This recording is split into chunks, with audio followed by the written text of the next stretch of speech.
pernah saya mendapat cerita. Dulu orang terkaya di dunia ini namanya Bill Gates, sekarang sudah pindah ya pialanya. Dia ditanya apa sih beda Anda dengan saya? Dia berkata sama saja, kita ini makan sesuai dengan apa yang kita butuhkan. Sepiring nasi dan seperti itu. Makanan juga ya rasanya begitu-begitu saja. Bedanya cuma satu, kalau saya masuk mall saya tidak lihat harga. Asal ambil saja. Nah kalau antum-antum kan lihat dulu harganya berapa. Oh jangan-jangan di Shopee lebih murah nih. Cek dulu Shopee. Nah, bedanya begitu saja. Jadi Bill Gates itu tidak mungkin makan 1 ton makanan dalam sehari yang enak-enak. Nggak mungkin. Mustahil. Paling sepiring 2 piring. Dan makanan orang kaya itu juga mereka itu takut mati. Takut gegemukan lah, takut kolesterol lah, takut ini, takut itu. Jadi makanannya sedikit. Kalau kebanyakan mendatangkan penyakit, takut deh. Berbeda dengan ama-ama yang kita jumpai di sawah dan sebagainya.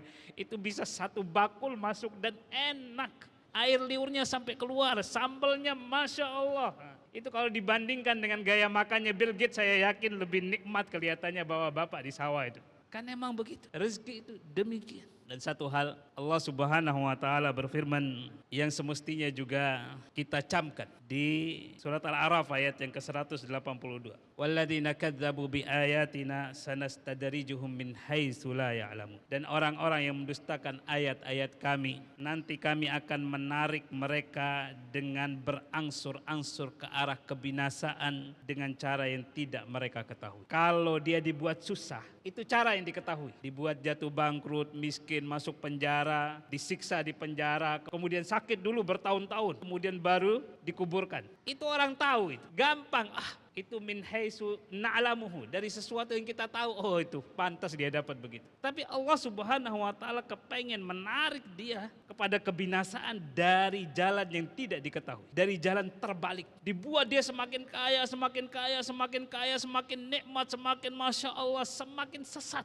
Karena dia punya prinsip, kalau saya sesat tentu saya tidak akan dikasih kenikmatan seperti ini. Akhirnya tidak bertobatlah orang ini. Akhirnya Allah Subhanahu wa taala mencabut nyawanya dan menyiksa dia pertama kali di kuburan dengan siksaan yang la qibalalah, yang tidak mungkin bisa dia tanggung. Kemudian nanti di akhirat dimasukkan ke dalam neraka dengan siksaan yang wal'adzubillah.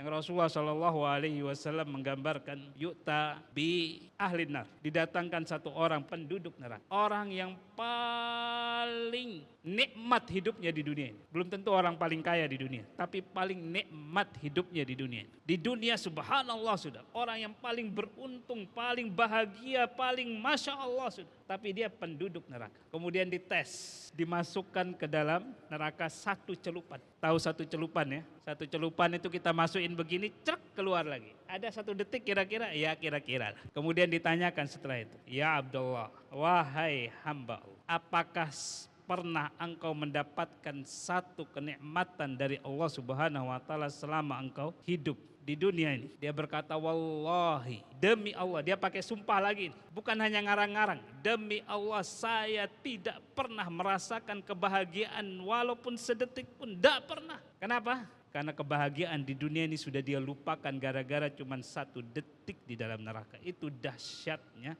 siksaan Allah Subhanahu wa taala.